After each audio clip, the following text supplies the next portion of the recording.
Last year, of course, we stood together. We made a state party referral to the ICC. 37 countries initially joined us in referring the situation in Ukraine, and now it's supported by 43 states, I believe, in total, many of whom have joined us at this conference today. That is, of course, the largest referral in the ICC's history.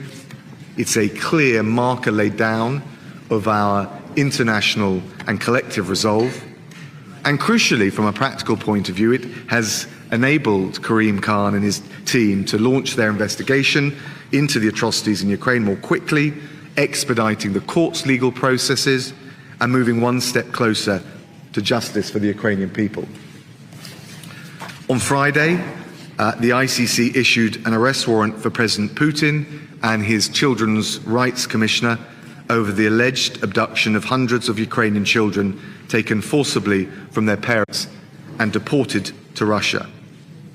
So I think we can feel and say that it is a historic moment for the war in Ukraine, and it underlines the vital importance of the ICC and the Office of the Prosecutor as an independent prosecutor of war criminals. And it sends a much stronger and more far-reaching message right around the world to despots and dictators everywhere that they will be brought to justice, that they will be held to account.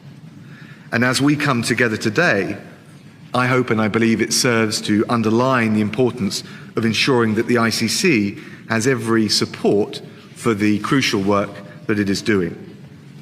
Now, on top of and in addition to the ICC work, of course, alongside the US, the European Union, the UK has been involved in establishing the Atrocity Crimes Advisory Group, and together we're supporting Ukraine's Prosecutor General in his domestic investigation and prosecution of war crimes. And we're doing that with funding but also technical expertise. And can I take the opportunity to applaud the work already done in that field, with more than 70,000 potential war crimes cases recorded so far. And that includes the support that we're providing, vital training for the Ukrainian judges and prosecutors responsible for overseeing war crimes. And I think it's fair to say, given the scale of the judicial challenge that we see, that we need those efforts to go hand in hand.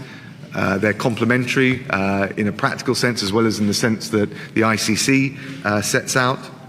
And if we're going to turn the lofty concept of accountability into practical and concerted action for the people of Ukraine and the victims of this appalling war, we need that partnership to work effectively. And that's why I'm pleased that there are so many countries represented around this table today. We all believe that war criminals must be brought to justice.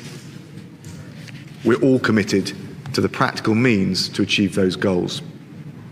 My friends, together we have led efforts to support the ICC's investigation in Ukraine. We share the belief that President Putin and the wider leadership must be held to account, and it's absolutely vital that we unite behind the ICC and that we support the Office of the Prosecutor with whatever it needs, whether it's resources, whether it's technical expertise, to continue with all of its investigations.